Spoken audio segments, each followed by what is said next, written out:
it's interesting in the midst of a lot of Peterka news that we've been getting recently. For a second, it was like, no, the Sabres don't want to trade him. They're just like, yeah, they're resisting that talk out there. All of a sudden, the flip switch. The switch flipped. This my words today are just gone. Yeah, the switch flipped, and it sounds like they are listening now on JJ Peterka, the Buffalo Sabres, Dave.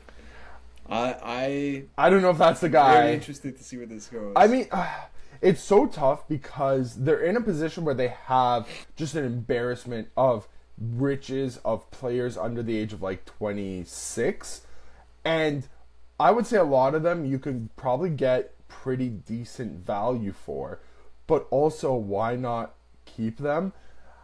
I think the reason why not keep them is because they don't want to stay there. That's what I was just about to get there, where it was like, you've got to do something here to keep guys like that in Buffalo. You don't want to get rid of that asset in terms of like what magic beans at this point. Who's to say that the player that you trade for or whatever you get in return in a couple years from now, whatever it may be, also doesn't turn around and say, hey, I hate it here, let me get out, send me somewhere else, right? Like, there's just no guarantee. You have to kind of mend this fence and mend your losing culture at some point here. And I think you need somebody like JJ Peterka to help turn that around, right? Am I off base with that?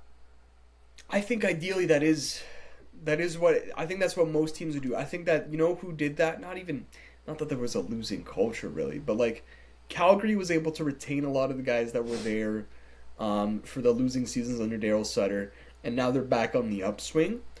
The thing with Buffalo is this is just such a deep-seated losing culture that I wonder if JJ Peterka is asking out, that really opens up the potential for a lot of other guys to be asking out.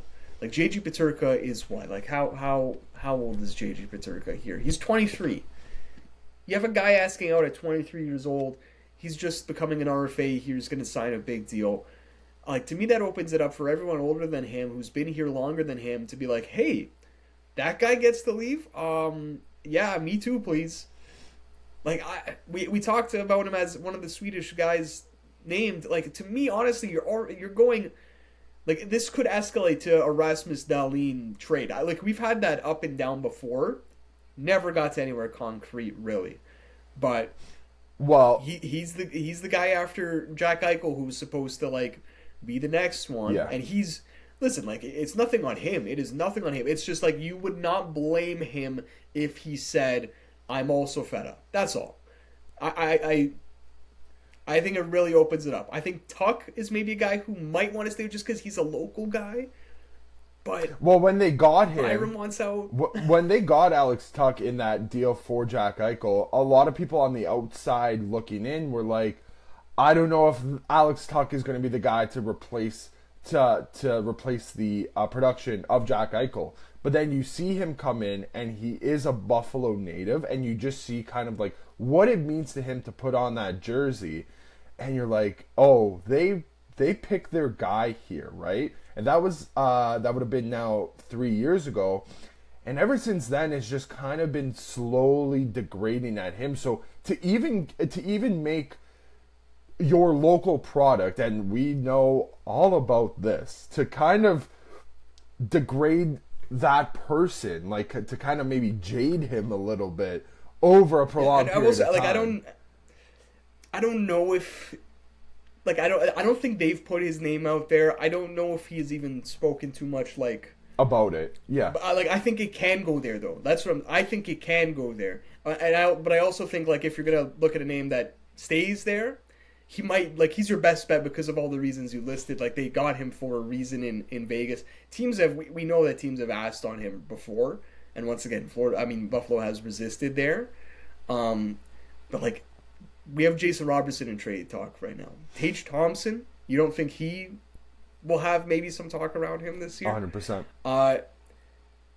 Yeah, it's just like they might have to go nuclear here, just because of I just think once again having a young guy like JJ Peterka as scout, a guy who set career highs this year, has had multiple good years in a row here. It's not a lack of opportunity in Buffalo, I don't think. It's a lack of winning. It's a lack of a good culture that's pushing him out. Really opens it up for other guys. Question I got for you, like Peterka specifically, because it sounds like he's the most imminent guy to move. Maybe him or Byram. But personally, I would put Byram over him. I think that there's just so much of a logjam on that D that I think it's kind of going against helping the development of like an Owen Power kind of come through. Yeah, that's fair. And it's also, we've had the rumors there longer. Like, it's probably been worked on more to this point. A lot, right? yeah, 100%. But yeah, sorry, go right ahead. Point. Okay.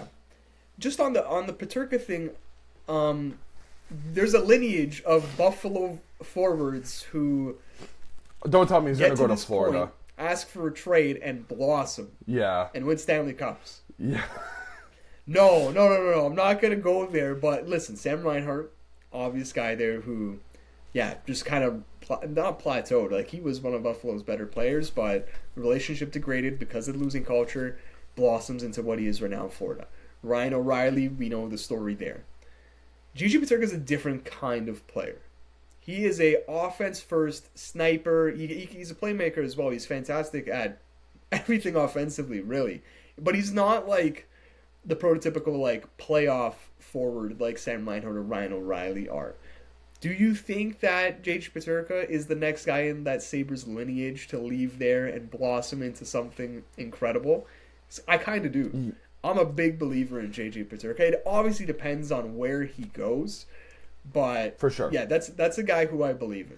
Well, I mean, I believe in him as well, so much that I have him. Like, I drafted him in our legacy like fantasy league because I'm like, I want this guy. He's still 23, and I was pegging him maybe this year to start breaking out, and he had a fine season, but I'm still waiting for the next step with him. He had a good season. He can have an explosive season. Yeah, 100%. So I think that the Sabres are on, like, he is on the cusp of having a breakout season, and it kind of just seems fitting that when a player is there, like right on the edge of just having an otherworldly type of season, the Sabres let him go for magic beans, basically, right?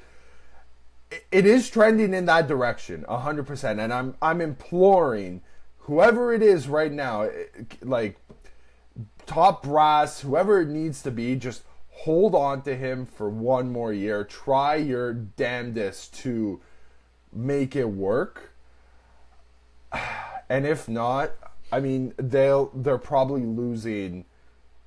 Yeah, that is the nuclear option. Like, there's no way around it, I think. Yeah. To me, it seems like it's likely they were going to lose Peterka and Byram at least this offseason. We'll see like what they target in a trade return, but those are big holes to fill. Mm-hmm. But once I like, it's because the players are asking out. And for Buffalo, I don't think you can survive having players who don't want to be there around much longer. 100%. That's kind of where I'm at there. So yeah, I hope he's not traded actually by next episode, because I'd like to continue talking about this. Maybe look at some of the fits for him. Yeah. We know that the Rangers sniffed around on him a lot. Maybe it's the offer sheet route. Maybe the Sabres just want 4 first-round picks. I don't know if it will. Honestly, maybe Peterka could fetch that. But yeah, we'll see that. We'll see on Peterka. Yeah.